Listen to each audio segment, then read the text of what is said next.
Om Swastiastu.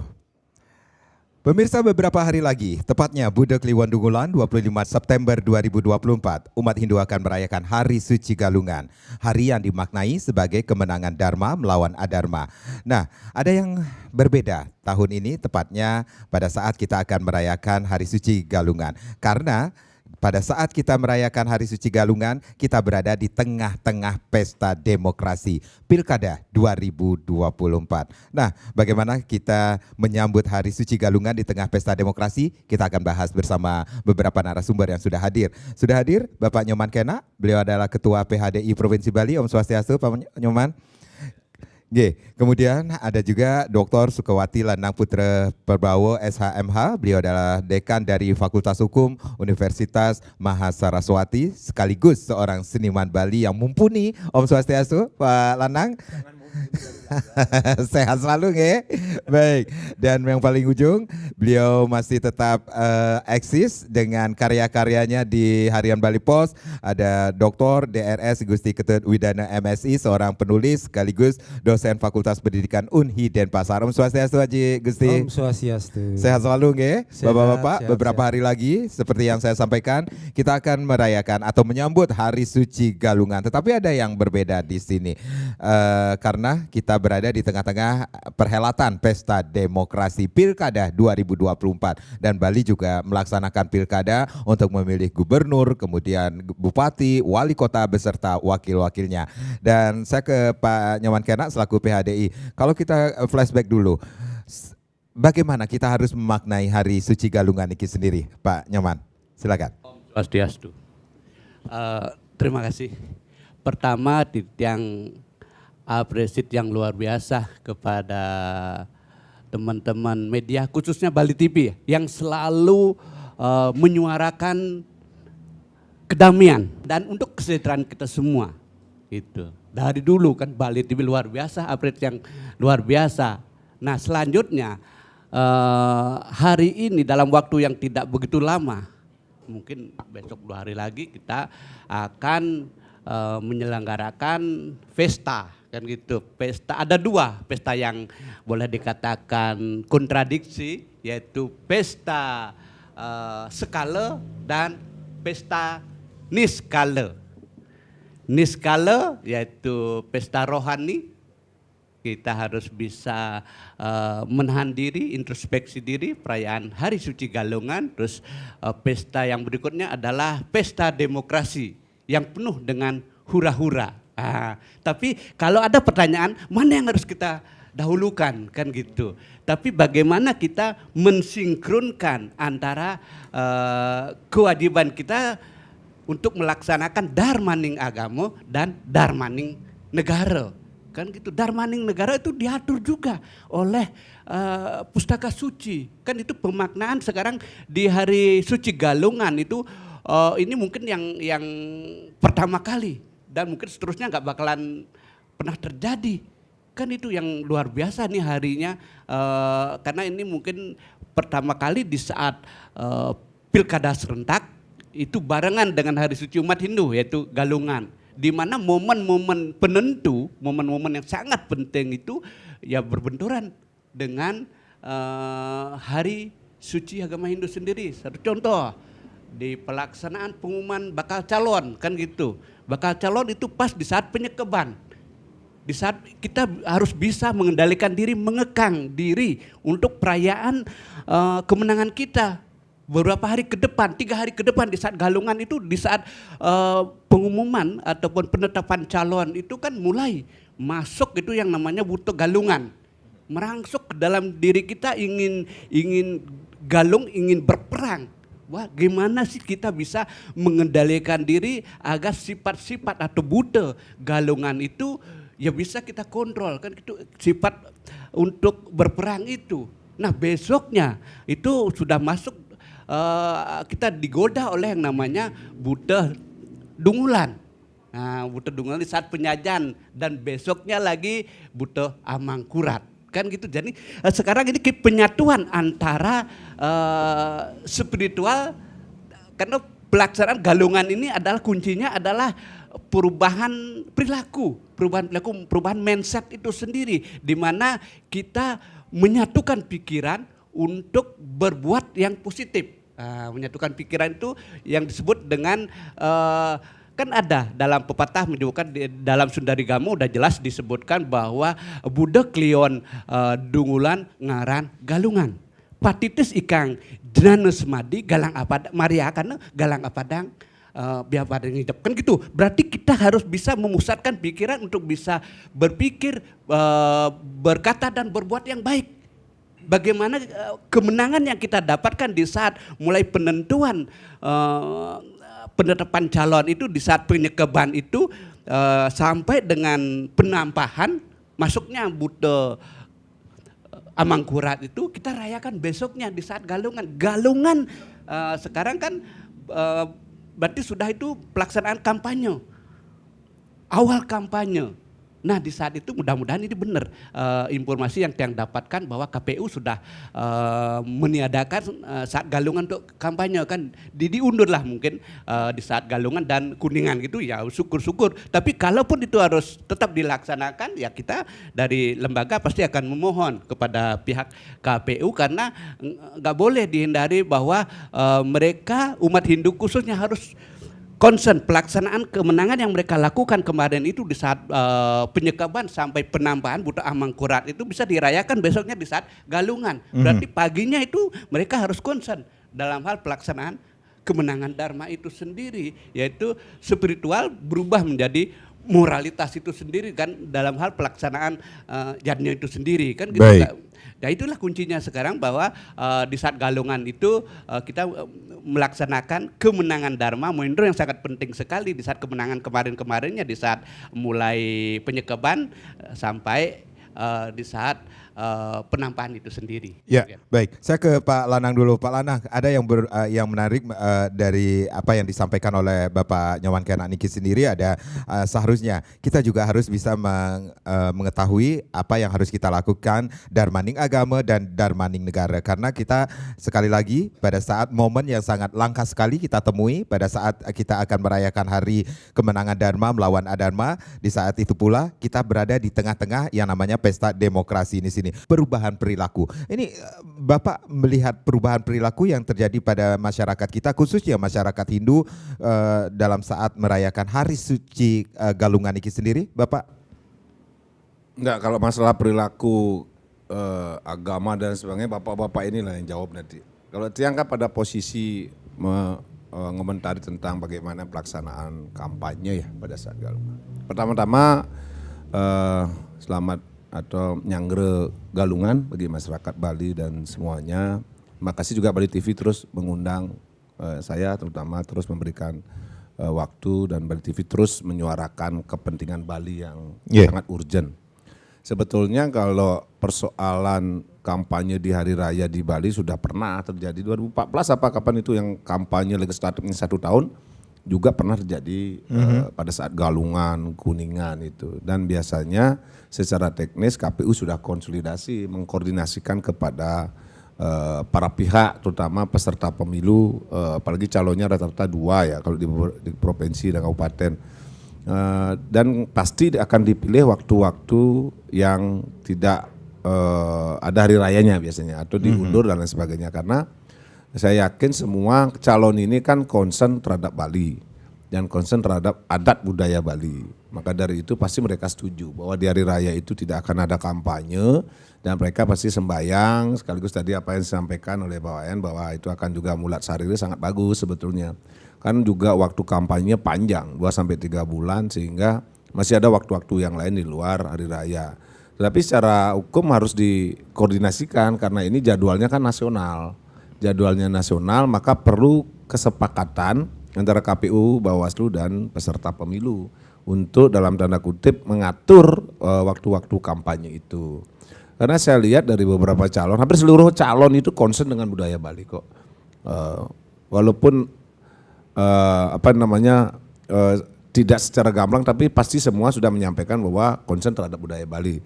Salah satu konsep Nangun Satkertilo ke Bali yang sudah dalam Undang-Undang 15 2003 itu bukan karena diklaim oleh pasangan calon, ini Nangun Satkertilo ke Bali yang saya tahu ini adalah kan Bisamu dulu. di Bali dulu yang dimunculkan. Salah satu poinnya kan Atmakerti sama Jagat Kerti. Di syarat hari raya itulah sebetulnya juga memuliakan kita sebagai manusia dan juga memuliakan mengharmoniskan jagat di Bali. Maka dari itu dengan pernyataan para calon dua-duanya menyatakan bahwa tetap menjaga adat dan budaya Bali, semuanya ngomong begitu. Kemudian tetap juga meningkatkan SDM Bali secara fisik dan spiritual dan rohani, semuanya juga pasti ngomong begitu. Maka real sebetulnya sekarang dari seluruh calon itu saya pasti tahu pasti mereka setuju terhadap posisi bahwa kampanyenya itu di luar jadwal hari raya yang sudah kita sepakati bersama sebagai hari raya yang besar, hari raya suci dan hari raya yang sudah turun-temurun ribuan tahun. Kalau ada yang mengingkari berarti mereka bukan tidak memahami arti Bali yang sesungguhnya. Baik. Pak Lanang, Pak Nyoman dan Pak Gusti, kita rehat sejenak. Nanti kita akan juga lagi menyambut Hari Suci Galungan di tengah pesta demokrasi. Masih akan kembali tapi tentunya setelah yang satu ini. Baik, terima kasih Anda yang baru saja bergabung bersama kami di Talkshow Merah Putih Bali Era baru tentunya menyambut Hari Suci Galungan di tengah pesta demokrasi. Masih kita bahas, Pak Lanang, kembali lagi Niki, kita berandai-andai. Seandainya KPU sudah belum final mengatakan bahwa kampanye diadakan ataukah tidak pada saat Hari Suci Galungan. Seandainya memang dari KPU pusat tetap melaksanakan hal tersebut, bagaimana mestinya masyarakat menyikapinya?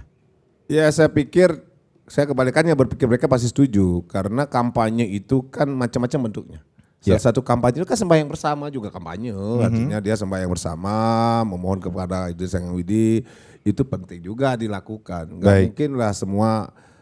Saya malah dengar dari KPU setuju para calon untuk pada saat hari raya. Cuman penentuan harinya kapan saja, apakah dari penampakan atau dari penampakan Galungan sampai Manis atau kapan. Nah itu silakan. Tapi yang penting kan di hari hanya di Galungannya dan di Manisnya itu kan salah satu yang sangat sakral. Nah kalau ada Seninnya itu dibilang bagian penetapan calon kan mereka tidak kampanye, hanya mempublish bahwa calonnya ini ditetapkan, itu saya pikir tidak mengundang massa mungkin, kemudian juga memberikan informasi kepada masyarakat, mungkin tidak terlalu masalah untuk penetapannya. Tapi yang kampanye yang berbahaya pada saat hari suci itu adalah mengerahkan massa, kemudian juga rapat akbar, kemudian di lapangan, nah itu mungkin dihindari. Yang lebih baik saat pada hari raya itu kita sembahyang bersama di masing-masing tempat dan lain sebagainya, dibantu juga Bali TV, didorong untuk di mana mereka sembahyang, benar nggak mereka sembahyang hari raya, kan bagus juga untuk mengangkat juga kredibilitas para calon yang luar biasa. Dan saya yakinnya dua pasangan calon di Bali pasti mau. Baik. Karena saya tahu mereka orang Bali Tulen yang paham akan adat budaya Bali. Baik, dan kita juga mengetahui ada larangan aturan dari KPU tidak boleh kampanye di tempat-tempat suci. Iya kan sembahyang, bentuknya sembahyang bersama kan. Baik. Saya ke Pak Gusti dulu. Pak Gusti, kita berbicara tentang Galungan, Hari Suci Galungan ini sendiri. Tetapi banyak juga yang belum mengetahui, mungkin untuk generasi milenial, generasi Z lah ya, generasi Gen Z yang sering kita sebut. Ini belum banyak mengetahui bagaimana makna Galungan yang harus kita ketahui atau runtutannya sampai kita merayakan Hari Suci Galungan ini sendiri, Pak Gusti. Iya, seksemo, Om Swastiastu. Jadi secara spesifik pertanyaannya lebih ke ranah Galungan itu sendiri ya. Mungkin bisa nanti dikontekstualkan dengan pesta demokrasi lewat pilkada. Pertama perlu disampaikan bahwa Galungan itu adalah hari suci umat Hindu. Secara teologi adalah momen ritual yang sakral, mengaturkan para suksemaning manah kada penidi yang widi yang telah memberikan berkah anugerah melimpah pada umat manusia lewat sumber daya hayati, sumber daya alam yang dinikmati.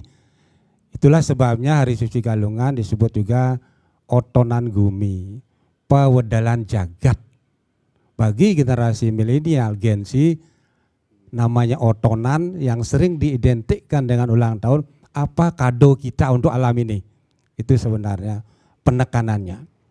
Kemudian secara filosofi adalah kemenangan dharma atas adharma. Jika dikorelasikan dengan momen akan berlangsungnya pilkada melalui kampanye-kampanye, inilah momen di mana dharma itu wajib ditegakkan, bukan ditegakin. Ya, seperti tadi diuraikan oleh Pak Kena selaku Ketua Perisade, bahwa di dalam lontar Sundari Gamo sudah jelas, tegas, lugas disebutkan.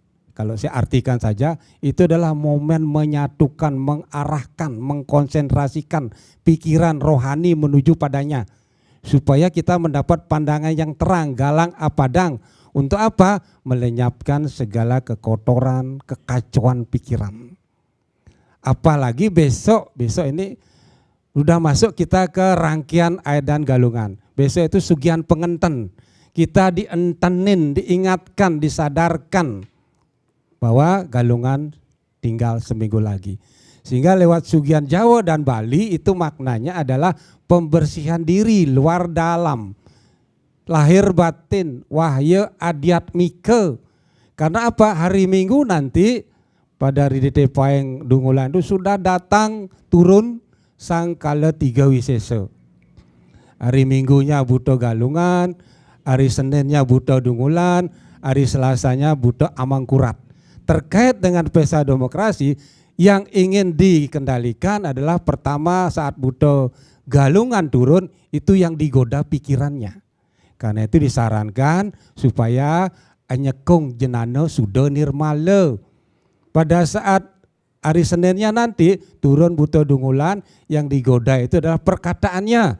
Supaya saat nanti kampanye berkata-kata yang baik dan benar serta bijak, tidak keras atau cenderung kasar. Dikendalikan di situ lewat yoga samadhi. Dan saat hari penampahan, ya kita tampah sifat-sifat tamasik yang bisa merusak esensi Galungan termasuk pesta demokrasi. Di situ ada kecenderungan, kalau kita kaitkan dengan Buto Amangkurat itu kecenderungan untuk berkuasa. Jadi pilkada itulah momen untuk bagaimana sang calon itu bisa tanda petik menang dan kemudian menjadi penguasa. Oleh sebab itu harus dikendalikan di saat momen penampahan itu. Sampai saatnya kita di Budo Kliwon Dungulan menyambut Hari Suci Galungan. Kemenangan Dharma atas Adharma. Artinya pesan dari Galungan terkait dengan pesta demokrasi lewat pilkada adalah mari bersama-sama, entah itu pengusung, pendukung, ya, entah itu calonnya, termasuk rakyat Bali selaku pemilih, mari kita bersama-sama untuk menjadikan Dharma itu sebagai hal yang membuat kita galang pikiran, galang semuanya. Setelah galang atas pencerahan dari Dharma, kita bisa mengguling adharma. Kemudian Dharma itu jadikan gelung, mahkota untuk selalu kita pedomani sehingga kehidupan kita meskipun di tengah pesta demokrasi yang syarat persaingan tetap kita geleng, antang, dagang, senang meskipun sedikit puyang atau lempuyang. Itu dulu. Jadi ada hal yang perlu kita ketahui ketika kita bisa dikatakan ketika sudah memasuki yang namanya Sugihan Pengenten, kemudian Sugihan Jawa, Sugihan Bali. Nah itu sudah yang namanya, wah ini Galungan sudah dekat, kata-kata saudara kita yang ada di seberang sana. Seperti itu Pak Gusti? Ya betul. Nah tadi yang ditekankan tadi terkait dengan Sugihan Jawa Bali, ini sebenarnya ada 4 tafsiran itu. Yeah. Ada yang terkait dengan penerimaan pajak dari luar Bali dilakukan pada Sugihan Jawa. Yang di dalam Bali sendiri pemasukan pajaknya diupacarai pada Sugihan Bali. Itu terkait dengan itu menurut Lontar Rusono Bali. Kemudian terkait dengan etnis ini sebenarnya tidak sama sekali. Karena kata Jawa dalam hukum Anuswara PBMW itu bisa berubah Jabe. Jawa itu Jabe, Jawa itu luar. Bali mewali ke dalam. Sehingga Sugihan Jawa Bali secara filosofi adalah artinya penyucian, pembersihan, penyucian buana agung di luar diri kita. Sugihan Balinya penyucian diri kita selaku Buana Alit. Ada juga terminologi yang menyatakan bahwa orang Bali di masa lalu dalam tata bahasa pergaulan itu sering sekali menyebut kalau di luar Bali itu Jawa. Di masa lalu saya masih kecil itu sering ke Kijau ke Jawa. Padahal di Sumatera, Sulawesi, Ke Lombok. ke Lombok, asal keluar ke Jawa karena pemahaman geografisnya sebatas itu. Oleh sebab itu dalam konteks ini kita lebih memaknai secara filosofisnya. Marilah kita di kesempatan akan menyambut pesta demokrasi ini sama-sama semuanya menyucikan diri lahir batin wahyu adiatmika sehingga skala semua yang dirancang direncanakan bisa mencapai tujuan sida karya sidaning don. Saya kira itu dulu. Ya, Pak Nyoman Kena, kita melihat perubahan pergeseran yang terjadi di masyarakat saat pelaksanaan atau runtutan galungan itu sendiri. Ini apakah akan merubah makna galungan itu sendiri? Bapak melihatnya? Oke, terima kasih. Tadi udah sangat komplit dijelaskan oleh Pak Gusti kan, sangat komplit sekali. Saya hanya menambahkan sedikit tentang perubahan pemaknaan galungan.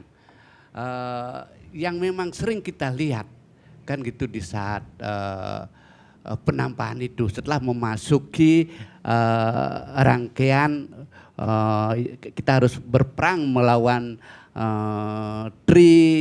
Buto ini. Ya, 3 buto yang selalu menggoda kita di saat itu buto Amangkurat ingin berkuasa. Kan itu di saat galungan itu sendiri kan kebanyakan penyor biasanya kan atau nampah gitu, penampahan biasanya kan dilaksanakan jauh sebelumnya mungkin hari Minggu atau Sabtu kan. Tapi apakah pemaknaan penampahan itu semata-mata untuk memotong babi? Kan enggak juga, bukan itu. Apakah itu dilarang? Enggak. Itu kalau kita harus memaknai perubahan perilaku yang katakan itu, makna dari penampahan itu nampo itu sendiri kan, nampo kita harus siap menerima kemenangan itu sendiri dari perilaku kita. Kan gitu, bagaimana caranya seperti sudah disampaikan tadi, ya paling enggak keseimbangan, kesejahteraan dunia ini harus kita utamakan. Demikian juga pemimpin itu kan harus mengutamakan keseimbangan ini. Makanya dalam sastra, utamanya di dalam Atharwaveda udah jelas disebutkan Satya Bradata Ugram Diksa Tapo Brahmo Yadnya Pratiwidarayanti. Ya untuk keseimbangan jagat Bali ini, untuk keseimbangan Buana Alit kita, kan perlunya kita harus berbicara tentang kebenaran itu sendiri. Makanya memilih pemimpin yang nantinya yang bisa memimpin 5 tahun ke depan itu kan kita harus melihat dari karakter pemimpin itu dari sekarang kan. Nah, apalagi di saat galungan ini kan itu ada beberapa karakter pemimpin dan tingkah laku kan harus menerapkan yang namanya sistem catur upaya sandi gitu. Terus yang namanya panca upaya sandi dan juga di dalam pelaksanaan kebijakan itu selalu mengedepankan atau acuannya adalah Astabrata kan gitu. Makanya sekarang itu merupakan suatu kewajiban semua orang, bukan kita aja, bukan rakyat adat, bukan pemimpin aja terkait dengan galungan ini. Berarti kita kan kita harus bisa mendapatkan suatu kesejahteraan. Nah, seperti dalam Menawat Dharma Sastra disebutkan bahwa kesejahteraan rakyat itu, rakyat sudah sejahtera, rakyat sudah bahagia, otomatis pemimpinnya pasti bahagia, pasti sejahtera.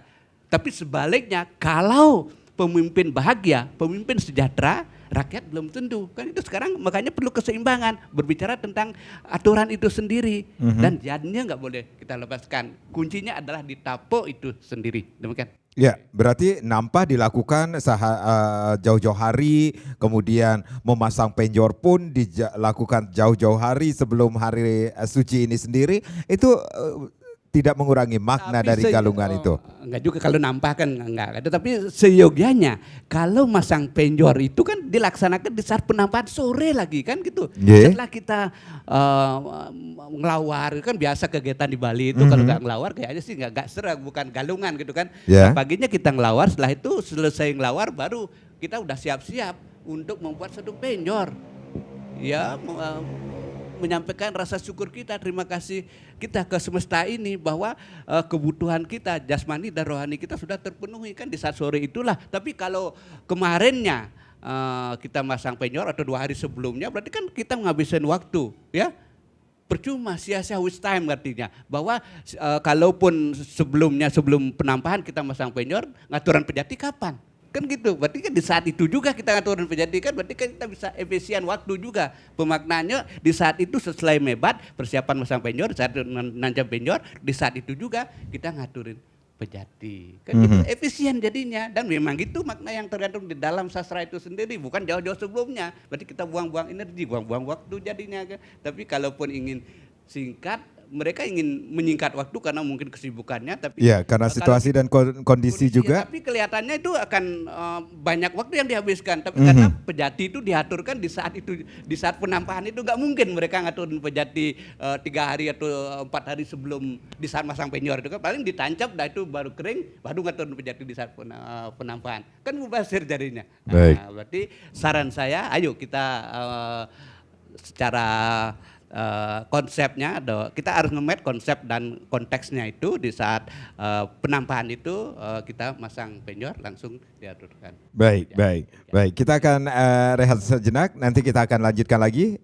Pemirsa jangan kemana-mana, kami akan kembali saat lagi. Ya, menyambut Hari Suci Galungan di tengah pesta demokrasi, masih kita bahas bersama 3 narasumber saya yang sudah hadir tentunya. Pak Lanang, kalau kita hubungkan dengan kembali lagi ke pesta demokrasi ini sendiri, kita pernah melaksanakan hal serupa saat Pak Lana juga di KPU dulu, saya masih ingat itu, dan sah-sah saja, tetapi biasa-biasa saja, dan masyarakat pun dengan apa ya, seperti yang disampaikan tadi, darmaning agama dan darmaning negara kita lakukan beriringan, seperti itu. Saya malah dengan pernyataan Pak Nyoman dan Pak Gusti malah menarik ya, justru di Galungan ini sebetulnya untuk ajang contemplation bagi para calon, bahkan tadi disebutkan nilai-nilai Hindu, nilai-nilai Galungan ini bisa dipakai oleh para calon sebetulnya untuk mengungkapkan program-programnya. Yang selama ini kan selalu dilupakan. Misalnya gampang sekali ngomong dalam nilai itu banyak di Wali. Nilai Galungan, tadi kepemimpinan. Yang susah adalah nyalanang nih internalisasi, mendalami, menjalankan yang susah. Aste berarti siapa nih kira-kira dari pemimpin itu. Masyarakat juga contemplation, pemimpinnya masih contemplation gitu kan. Sekarang juga siapa nih yang sati wacana, apa yang diomongin besok berubah apa tidak. Di nasional udah biasa mungkin di politik hari ini besok A, mani Z dan sebagainya. Ini kan tidak terinternalisasi. Nilainya banyak tapi susah nyalankan.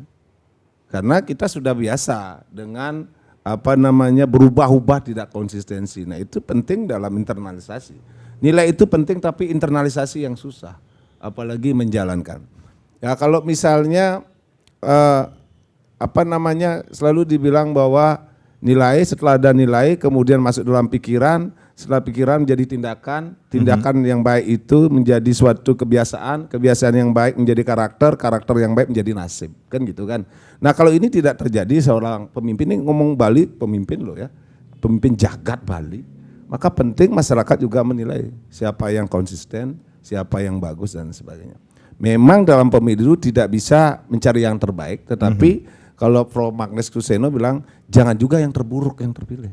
Kalau tidak bisa yang terbaik, jangan yang terjelek gitu kurang lebih. Karena mencari orang baik sempurna kan nggak mungkin. Tapi jangan yang terjelek yang terpilih. Nah di situ dilihat. Sekarang program-program itu konsisten nggak? Antara yang dia ucapkan dengan apa yang sudah dijalankan. Kan semua sudah punya track record. Masyarakat sudah tahu masing-masing track record. Nggak mungkin Pak Wayan Koster dan Pak Giru ujug-ujug muncul.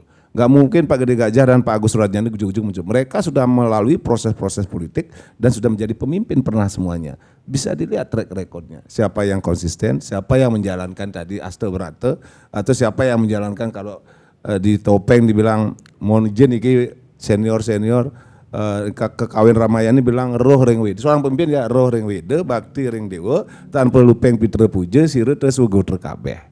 Seorang pemimpin itu harus punya pengetahuan. Jangan sekedar berani kemudian pengetahuannya kurang, atau pengetahuan dalam arti wede itu kan pengetahuan yang umum, pengetahuan pemerintahan, pengetahuan agama dia harus paham. Nah, alih pemimpin mereka yang terbaik tuh. Yang kedua bakti ring dewa, dia sudah menjalankan sekarang buktinya di zaman Galungan ini dia bagaimana posisinya. Makanya saya yakin karena pasti dia tidak mau juga kehilangan pemilih, pasti dia mau di Galungan ini tidak ada kampanye. Tanpa lupeng Peter Puji ya leluhur, kan kita orang Bali sangat menghargai leluhur termasuk ini hari raya keagamaan Galungan Kuningan ini kan turun temurun oleh leluhur kita. Masa di zaman kita baru politik mengalahkan budaya yang adiluhung kan nggak mungkin. Jangankah politik, ekonomi, pariwisata biasanya mengikuti budaya Bali yang adiluhung ini. Tidak hanya urusan politik. Kita di Bali tidak hanya urusan politik kan, mengikuti persoalan atau hari raya yang kita cintai Galungan, Kuningan, Nyepi. Semuanya proses ekonomi, hak keamanan juga menyesuaikan terhadap adiluhung ini. Baru tadi cerita gue kabeh itu ya sama orang dan sama alam, sama tadi pengertiannya. Saya pikir ini menjadi ujian bagi para calon. Biar tidak biasa juga mengumbar janji di saat apalagi ini posisi hari raya, janji-janji tetapi sulit nanti dibuktikan. Makanya dicek aja track record. Susah sekarang Anda berkelit bahwa ini sudah dan sebagainya. Nanti digital akan menguji apa yang sudah Anda sampaikan, konsisten tidak. Satu wacana. Tapi kalau di pusat biasa itu, hari ini bilang A, besok bilang nggak maju, terakhir maju. Bilang ini berubah. Jadi saya nggak pingin di Bali itu model kayak gitu. Karena kita diberikan sejarah yang panjang tentang bagaimana memimpin Bali dari zaman kerajaan, kemerdekaan, republik, reformasi dan sebagainya. Kita mempunyai catatan-catatan itu. Masa kita terus artinya kurang dari sejarah itu, harusnya kan lebih. Katanya kita sekarang sudah ada yang doktor, sudah ada yang profesor, tetapi masalah bagaimana pemimpin yang bagus bukannya terdistorsi berkurang dari nilai-nilai kepemimpinan Hindu yang ada di Bali, harusnya lebih dari leluhur-leluhur kita. Leluhur kita banyak kok. Contoh-contohnya tadi udah banyak sekali. Nilai-nilainya itu banyak sekali. Yang susah adalah internalisasi. Kemudian juga selain internalisasi adalah bagaimana sosial masyarakat juga mengakui bahwa dia memang betul konsisten saja omongnya gitu kan, susah nih saja untuk masyarakat gitu kan. Perdebatannya akan bisa dilihat dari kebijakan yang pernah dia lakukan pada saat memimpin. Jadi bisa dikatakan ini untuk mencari satya wacananya itu yang Sulit. Nah itu akan sulitnya. Ini akan diuji. Program ini ada hubungannya juga dengan Hari Suci Galungan ini. Betul, kan tadi saya bilang nilai-nilai agama, nilai kepemimpinan itu ada banyak sekali, Aste Brate, Pance, apalagi di Pance Upaya Sandi, belum lagi tadi sastra-sastra yang di Niti Sastra, belum lagi tadi di Ramayana, banyak nilai itu. Berapa persen kira-kira? Memang tidak sempurna, tapi makin menjauh dengan nilai-nilai itu apa makin mendekat di era ini? Kan itu persoalannya. Kalau kira-kira makin jauh berarti kita. Di zaman reformasi 2024, nilai-nilai kepemimpinan, nilai-nilai satu wicana makin menjauh. Maka kita semua yang ada di sini termasuk masyarakat Bali bertanggung jawab terhadap peradaban hari ini. Tapi kalau dia makin baik, makin bagus, maka kita juga berterima kasih kepada masyarakat. Contoh, kalau masih ampura nih, mumpung hari raya boleh nih. Katanya dari nasional sampai Bali kadang pemilih demen jak bansos, demen jak proposal, demen jak pipis, tanda kutip. Kalau dalam Mahabharata lebihan dari Saliu tuh, enggak bisa melihat kepemimpinan yang kira-kira mampu pada ya boleh Bang Empis gitu. Sampai di Beleleng menerima serangan fajar gitu. Kan ini berarti ada persoalan di situ. Makin jauh dengan nilai kepemimpinan yang kita ambil pemimpinan atau makin dekat. Kita evaluasi diri kita. Yenu mekejang abu proposal, yenu mekejang misalnya harus dengan uang memilih, maka akan sulit mencari pemimpin. Tetapi kita harus bersabar. Demokrasi ini proses. Mudah-mudahan juga masyarakat mulai sadar. Tidak karena proposal, tidak karena bansos, tapi memang kemampuannya memimpin. Karena kenapa? 5 tahun akan kita menanggung akibatnya. Tapi kalau kita benar-benar mencari pemimpin yang tadi, mendekati Aste Brate, mendekati yang namanya nilai-nilai kepemimpinan Hindu Bali, pasti kita akan selamat. Kalau tidak, ya sudah, TNI AD. Ini terima nasib ini apa adanya, kan gitu. Karena salah memilih. Termasuk juga nanti juga akan ada penampahan, itu juga menjadi satu hal yang perlu diwaspadai ketika menyambut Hari Suci Galungan ini sendiri. Makanya, apalagi dia bagikan katanya apa namanya babi dan lain sebagainya. Bagi saya gak ada masalah, tetapi masyarakat juga harus menilai. Ampura nih Ki, apakah itu akan mempengaruhi kemandirian Anda untuk memilih? Kan itu persoalannya. Apakah gara-gara itu Anda akan salah memilih, mencari yang terbaik atau mencari yang terjelek? Atau balas budi? Inilah saya bilang salye itu kan karena balas budi. Iya. Kan dari dulu udah diceritakan, kalau banyak nih salye karena dikasih makan, karena dikasih jabatan, semua nggak bisa ngapa-ngapain ya sudah. Tapi kalau dia karena ideologi atau karena pemahaman, oh saya ini karena dia kuat untuk budaya Bali, dia akan bisa memperjuangkan, itu lain. Jadi walaupun dikasih bansos, dikasih babi, dia tahu bahwa ini akan mampu, gak apa-apa. Tapi seharusnya ya kalau kita mohon maaf, jangan karena money politik, karena bansos, tapi memilih dengan kesadaran. Sudah dari 99 ini pemilu yang langsung umum bebas rahasia ini diberikan kepada masyarakat, seharusnya kita makin dewasa untuk memilih, bukan makin besar-besar jor-joran uang. Karena yang pura ini nak dingsir orang, kalau kita menanam padi mentik. Kalau kita menanam duren mentik. Kalau kita memilih karena pipis, ya pasti kita pemimpinnya pasti gitu. Tapi kalau kita memilih karena keyakinan dia akan berbuat yang baik dan dia mampu, pasti itu yang muncul. Kembali menjadi karma kita. Ayo kita memilih yang terbaik karena keyakinan kita kepada siapa pemimpin yang terbaik. Baik, itu yang harus dilakukan. Pemirsa jangan kemana-mana, kami akan kembali, tapi tentunya setelah yang berikut ini. Ya, menyambut Hari Suci Galungan di tengah pesta demokrasi atau pilkada tahun 2024, masih kita bahas tentunya. Saya ke Pak Gusti. Pak Gusti, tadi Pak Nyoman Kena menyebutkan, ada yang menyebutkan ini yang sering terjadi di lapangan. Sering sekali kita lihat jauh-jauh hari masyarakat sudah memasang penjor. Sebenarnya apa yang harus kita ketahui makna penjor kalau kita kaitkan dengan calon-calon kepemimpinan kita saat ini? Pilkada 2024 ini sendiri, makna penjor itu yang harus diketahui seperti apa, Pak Gusti? Nggih. Tadi sudah secara sekilas dijelaskan oleh Pak Kena bahwa secara filosofi Galungan itu adalah momen kemenangan Dharma atas Adharma, ditandai dengan pemancangan panji kemenangan dalam bentuk penjor, pering selonjor. Bisa disebut sebagai simbol buana segala isinya, simbol naga, dan simbol rasa terima kasih dengan menampilkan segala pala bungka, pala gantung, pala wija dan sebagainya. Tapi dari sisi lain, apalagi dikonstelasikan dengan pesta demokrasi pilkada, ada fenomena kecenderungan sekarang muncul yang disebut dengan fenomena tanda petik mamenjor. Mamenjor. Yang tegak, yang benar ditanam, tapi yang bengkok, yang sengkok dipayasin. Itulah yang kita khawatirkan dalam ajang pesta demokrasi lewat pilkada, lahirnya sosok pemimpin seperti yang disebutkan dalam Usano Bali sebagai sumber mitologi Hari Suci Galungan. Kita pasti tahu tokoh Raja Maya Danawa. Itu kontradiksi dengan figur yang diharapkan oleh orang Bali, orang Hindu, yaitu mengharapkan pemimpin yang lahir nanti sebagai tipikal karakteristik Rajarsi. Seorang pemimpin yang terinspirasi dalam mengimplementasikan kebijakan-kebijakannya, pemikiran-pemikirannya, gagasannya melalui ajaran-ajaran para resi. Itu konsep pemimpin Rajarsi. Kalau terkait Usano Bali tadi, lahirnya sosok pemimpin Maya Danawa, saya khawatir akan begitu juga lahirnya pemimpin tipikal raja di raja. Nyape kadi aku, saya berkuasa. Parahnya lagi kalau justru yang lahir pemimpin yang Raja Durjana. Oleh sebab itu Galungan ini, momen Galungan ini menjadi momen yang sangat penting. Di balik ritual, di balik kesakralan, ada konseptual yang bisa dikontekstualkan dengan kepentingan saat ini. Saya melihat seperti tadi Pak Lanang menyebutkan, saya stressing itu substansinya.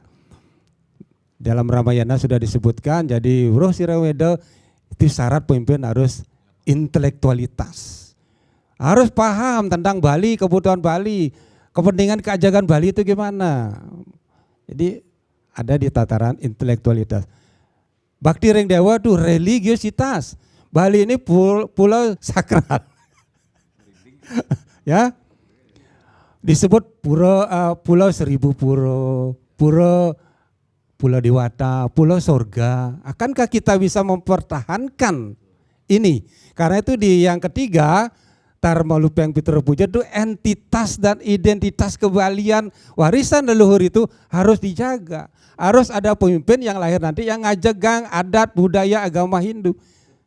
Ya, karena saya dengar juga bahkan sempat viral gitu, ada pemimpin, calon pemimpin yang justru dihujat oleh netizen karena seakan-akan akan meng-backup kepentingan entitas dan identitas non-Bali. Saya tidak sebutkan cara vulgar. Itu yang bahayanya menurut saya, hanya demi menggiring kursi suara, ya dapat suara, harusnya diperas kas, brankas sampai kelas. Itu yang kita khawatirkan. Sehingga mari di momen Galungan yang berketepatan dengan momen pesta demokrasi, umat Hindu dan calon-calon kita kan semua warga Bali kerama Hindu. Itu yang harus kita seperti disebutkan harus konsekuen, konsisten, komitmen. Jangan komat-komit dogen saat berjanji, saat kampanye. Itu yang kita khawatir. Karena itu jangan menerapkan filsafat mamenjor. Ini lesar, benar, baik, ditanam, dikubur, justru yang lengkong, bengkok, sengkok itu dipayasin. Karena itu saya berharap, marilah momen Galungan sebagai ajang ritualitas menuju ke solidaritas menyambut Braya berbasis humanitas kemanusiaan. Jika itu terjadi atau dilakukan maka akan muncullah popularitas merembet ke elektabilitas. Saya yakin bisa duduk di kursi di atas, tuntas dan puas. Saya kira itu dulu. Tuntas dan puas, nggak perlu pakai portas ya. Bercanda ya Pak Nyoman Kena. Sebenarnya sekali lagi ini, sebenarnya apa yang harus kita ketahui khususnya bagi generasi sekarang ini sendiri, tujuan Hari Suci Galungan ini atau inti perayaan Hari Suci Galungan? Terima kasih. Tapi sudah jelas tadi kan, udah semua. Dan semua Pak Lanang, Pak Gusti itu dan saya sendiri udah menjelaskan kemenangan Dharma yang udah dimulai dari saat apa? Bukan di saat Galungan itu kan, jauh sebelumnya itu kan Tri Buto ini mengganggu kita dari penyekaban itu. Kan itu yang kita rayakan, tapi jangan sampai kita merayakan kemenangan Adharma. Kan gitu, kemenangan Adharma tadi contohnya memilih pemimpin. Ya kita tidur di rumah karena enggak apa, ini sudah merupakan suatu keputusan bahwa kita harus memilih dari dua calon yang ada. Tapi kalaupun dua-duanya mungkin nggak kenal, oh saya nggak mau milih, saya harus tidur. Berarti kan mereka bukan tidak bertanggung jawab sebagai darmaning agama dan bahkan darmaning negara. Kan gitu, mereka harus siapapun itu seperti apa yang disampaikan Pak Lanang tadi, kan kalaupun mereka menganggap calon A umpamanya jelek, jangan dipilih, jangan pilih yang terjelek gitu aja. Kalau nggak ada yang dapat yang terbaik kan gitu, berarti kita harus berbuat, jangan sampai kita dibilang sakit gitu, apalagi mengkampanyekan menjadi golput. Kan itu dalam sastra disebutkan niata kuru karma tuam, karma joyoya karmana, sarira yatra bicate na pracidayat akarmana. Kita harus berbuat, jangan sampai tidak melaksanakan kewajiban kita, dosa. Kalau itu kita apalagi tidak memilih. Kan ntar lagi kalau sudah ditetapkan sebagai calon walaupun umur umpamanya tidak umurnya masih muda, kalau sudah ditetapkan sebagai pemimpin ya harus kita hormati. Itu peragaian dewata, dalam sastra disebutkan itu peragaian dewata. Harus kita hormati, nggak boleh kita campahin. Nah, kalau bahasa Bali campahin pemimpin itu karena sudah dipilih berdasarkan hati nurani. Demikian. Baik, Pak Lanang, momentum apa yang harus kita ketahui saat menyambut Hari Suci Galungan ini sendiri yang sekali lagi ini bertepatan dengan di tengah pesta demokrasi Pilkada 2024 yang tentunya masyarakat Bali akan memilih gubernur, kemudian bupati, wali kota beserta wakilnya. Ya, pilkada ini kan seluruh nasional dilaksanakan hampir 500 kabupaten di 38 provinsi ya. Memang kelemahannya adalah calon dari pusat semua, artinya harus sesuai dengan keputusan DPP. Masyarakat menerima calon itu setelah dikeluarkan oleh partai politik yang memenuhi syarat. Akhirnya pilihannya cuma 2 pasang. Nah itu kelemahannya. Maka dari itu besok harus dievaluasi, jangan sampai hanya 2 pasang. Demokrasi yang baik itu adalah ketika pilihannya banyak, bukan 2, 3. Nah ini kan karena dipaksakan harus begini, harus ini, kita Bali akhirnya ngikuti pola itu. Maka dari itu karena ini sudah jadi keputusan, ya tetap kita harus terima, tetapi harus dikritisi juga bahwa keputusan nasional yang berpengaruh kepada provinsi dan kabupaten kota akan berpengaruh juga kepada pola pikir masyarakat dan keinginan masyarakat. Jadi demokrasinya dipaksakan dari nasional, bukan dari bawah. Tapi sih kalau keinginan dari bawah pasti tidak 2 pasang lah, pasti ada alternatif sehingga varian tadi internalisasi nilai-nilai galungan dan nilai-nilai kepemimpinan di Bali bisa kita pilih dari beberapa. Tapi kalau 2 pasang ya sudah, akhirnya 2 itu saja yang harus kita lakukan pilihan, tidak ada pilihan yang lain. Tapi mudah-mudahan lah ini yang terbaik bagi Bali. Nah, mari kita tadi menginternalisasi nilai-nilai agama, nilai-nilai kepemimpinan Hindu yang ada dengan tetap melihat track record dari calon-calon bupati, wali kota, dan calon-calon dari gubernur di Bali. Semoga kalaupun nanti siapapun yang terpilih, ini penting, siapapun yang terpilih tetap agenda Bali yang tadi disampaikan, poin-poin Bali tentang harus berpengetahuan, bakti kepada Dewa dan leluhur apa yang sudah diwariskan budaya Bali ini tetap menjadi acuan mereka. Okelah pemimpin 2 pasang, siapapun nanti maksud saya tetap mereka harus berjuang untuk Bali, terutama adat dan budaya Bali, karena saya konsennya di situ. Termasuk juga warisan-warisan alam semesta di Bali yang ada di sini, termasuk persoalan-persoalan lain, perkembangan sekarang tentang sampah yang belum selesai, macet yang belum selesai, kemudian turis yang berulah yang belum selesai. Nah itu harus kita berikan kepada dia. Dan saya berharap seperti di nasional, siapapun yang menang, yang kalah harus berangkulan lah. Kan nggak mungkin 2 pasang menang, pasti 1 pasang. Yang satu berangkulan dengan mensupport substansi-substansi apa yang menjadi identifikasi persoalan Bali. Seperti di nasional, setelah kalah presiden, yang satu jadi presiden, yang kalah jadi menteri. Kan nggak apa-apa untuk kepentingan, walaupun secara politik aneh aja, tapi untuk kepentingan kebersamaan, begitu juga di Bali. Yang menang, ya harus rangkul yang kalah mau berangkulan untuk kepentingan Bali, memasukkan apa nilai-nilai atau program-program yang urgent untuk Bali, sehingga ini menjadi masukan. Dan saya berpikir masyarakat Bali sebenarnya sekarang sudah bisa memberikan masukan kepada 2 pasangan calon baik di provinsi maupun kabupaten kota, atau misalnya yang 4 di Kabupaten Karangasem, itu harus sudah memberikan masukan dari teman-teman PADI budayawan kampus apa prioritas pembangunan Bali yang diinginkan, sehingga mereka juga punya dari bawah dapat masukan ke pemimpin, oh ternyata masyarakat kampus pengennya begini, masyarakat dari agamais pengennya gini, kemudian dari pertanian pengennya begini. Misalnya kalau saya mewakili Buleleng nih misalnya, satu hal saja belum selesai sampai sekarang, banyaknya jalan mukir. Jadi bukan Gianyar aja, jalannya mukir di kabupaten. Itu sangat bagi saya sangat urgent, karena itu kebutuhan transportasi pertanian, kebutuhan bagi masyarakat seluruhnya, sekolah, sampai pada beberapa turis jatuh banyak turis yang jatuh karena jalan rusak. Jadi ini sangat urgent. Itu yang penting bagi kita, masukan-masukan kepada pemimpin, jalan nih mukir di Buleleng tolong yang ngalin benahin. Bang Halo, Pak Lanang, PP tiap hari ya dan pasar Buleleng. Baik, Jigusti, tentunya di tengah perhelatan Pesta Demokrasi Pilkada Pemilu Kada 2024 termasuk juga di Bali ini sendiri, tanpa menghilangkan makna Hari Suci Galungan itu sendiri. Bagaimana masyarakat harus memaknainya? Tadi sudah disebutkan Galungan adalah momen kemenangan Dharma atas Adharma. Dalam ajaran Catur Purusa Arte, Dharma itu sebagai pijakan pedoman untuk mengantarkan masyarakat menuju apa yang diharapkan.